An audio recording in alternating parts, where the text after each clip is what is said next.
আমার সিনেমার পর আমি তাণ্ডবটা দেখতে চাই। আচ্ছা, ওকে।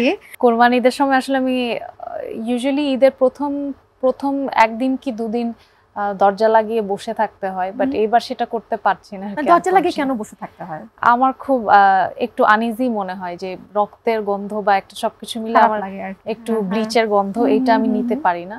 আচ্ছা, ওকে।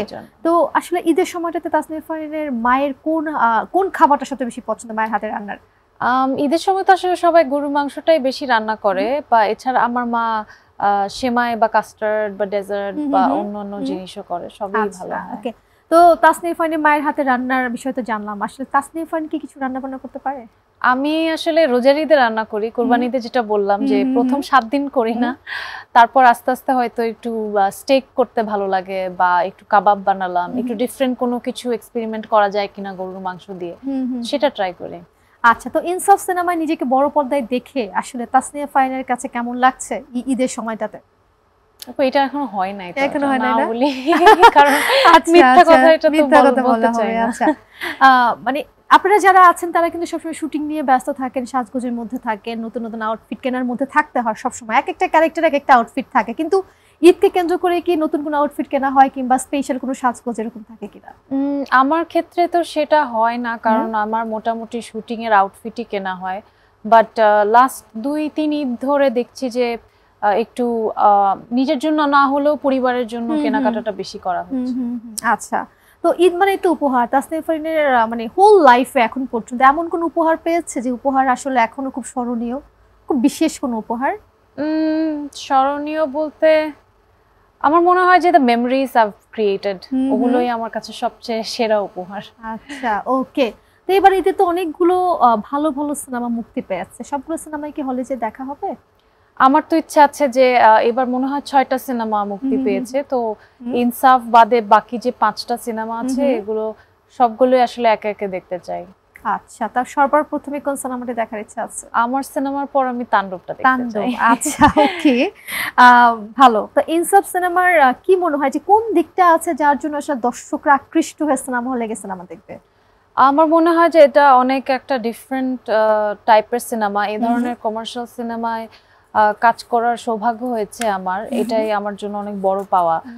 মোশাররফ ভাই, তারপরে আমাদের রাজ ভাইয়া, বাবু ভাই, মিশা ভাই, তো এত লেজেন্ডারি অ্যাক্টরদের সাথে কাজ করার সুযোগ হয়েছে, প্লাস গল্পের মেইন স্টোরিটা থেকে শুরু করে character everything is so strong, এবং আমার মনে হয় যে যারা মাসালা ফিল্ম পছন্দ করে তারাও সিনেমাটা দেখতে ভালো লাগবে, যারা একটা স্টোরি বেসড ছবিতে পছন্দ করে, স্যাটায়ার, রোম্যান্স, অ্যাকশন সবকিছুই আছে, তো ইটস আ ফুল প্যাকেজ আসলে সিনেমাটিতে রয়েছে। হ্যাঁ, সো আমার মনে হয় এইজন্যই সবার ভালো লাগে। তাসনিয়া ফারিন যে ক্যারেক্টারে অভিনয় করা হয়েছে সিনেমাটিতে, আসলে সেই ক্যারেক্টারটা পর্দায় স্ক্রিনিং করার সময় পেছনে তো অনেক ধরনের স্ট্রাগলিং থাকে, আমাদের অনেক ধরনের চেষ্টা থাকে, নিজেকে তৈরি করার একটা বিষয় থাকে, আসলে নিজেকে কিভাবে তৈরি করেছে তাসনিয়া ফারিনের পেছনে? আমার জন্য তো এটা একদমই নতুন ছিল, বিকজ আমি এই ধরনের কন্টেন্টে আগে কাজ করিনি, একদম ফুল অন কমার্শিয়াল কোনো ছবিতে, তো সেটার জন্য একটা মেন্টাল প্রস্তুতিটা সবচেয়ে বেশি ইম্পর্টেন্ট ছিল, যে আমি আসলে নিজেকে ওই মনস্তাত্ত্বিক জায়গায় নিয়ে যাওয়া যে I have to act in a certain way, এবং আমার প্রেজেন্টেশনটা একটা সার্টেন ওয়েতে হবে। তো এই জিনিসটা আমার নিজের আগে অ্যাকসেপ্ট করে সেটাকে আসলে গ্রিপে নিয়ে আসতে হয়েছে, যে কনভিকশনের সাথে যাতে আমি পুরো কাজটা করতে পারি। তো আমি বলবো যে ইটস মোর মেন্টাল, বাট সেই সাথে ফিজিক্যাল স্ট্রেংথ ট্রেনিং থেকে শুরু করে ডান্স রিহার্সাল, মানে আমি পুরো প্রসেসটা খুব এনজয় করেছি, আমার জন্য এটা খুবই নতুন একটা অভিজ্ঞতা, তো আমি আসলে এনজয় করে কাজটা করেছি। ওকে, আচ্ছা, খুব এনজয় করে কাজটা করা হয়েছে।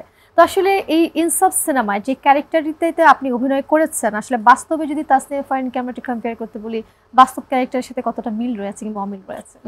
বাস্তবের সাথে একদমই মিল নেই, বিকজ এটা তো আসলে সিনেম্যাটিক ওয়ার্ল্ডের একটা ক্যারেক্টার। বাস্তবে বলতে হলে আমি বলবো যে ইনসাফ চাওয়ার ব্যাপারটা, ওটাই আমার আর জাহানের মধ্যে মিল আছে, আর বাকিটা জানার জন্য তো ডেফিনেটলি হলে গিয়ে সিনেমা দেখতে হবে।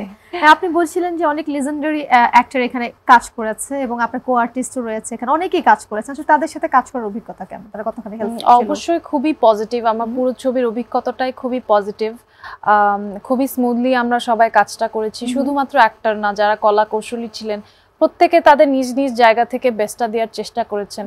কারণ আপনি জানেন যে আমাদের দেশে আসলে সিনেমার এখনো ওরকম স্কেলে হয়তো আমরা এই সিনেমাটা বা অনেক সিনেমায় আমরা করতে পারি না। তো সেই ক্ষেত্রে আমাদের সর্বোচ্চ এফোর্টটা থাকে এবং চেষ্টাটা থাকে লিমিটেশনের মধ্য দিয়েও যাতে বেস্ট আউটকামটা আমরা সবাই দিতে পারি। তো আমরা সবাই এটাই চেষ্টা করেছি। আচ্ছা, ইনসাফ সিনেমা আসলে দর্শকদের মানে কি ধরনের মেসেজ দিবে? অবশ্যই এখানে আসলে একটা সেন্সিবল গল্প আছে সবকিছুর ভিড়ে। তো আমার মনে হয় যে বাংলাদেশের যে সকল প্রবলেমগুলো আমরা ফেস করি, ফর এক্সাম্পল মেডিকেল প্রবলেম বলি বা চাকরির ক্ষেত্রে বিসিএস এর প্রবলেম বলি, তো এই ব্যাপারগুলো আসলে ইনসাফের মাধ্যমে উঠে এসেছে এবং আমার মনে হয় যে এটা আমাদের মানে প্রত্যেকের সাথে কোনো না কোনো ভাবে এই প্রবলেমগুলো জড়িত, সো ইটস ভেরি রিলেটেবল।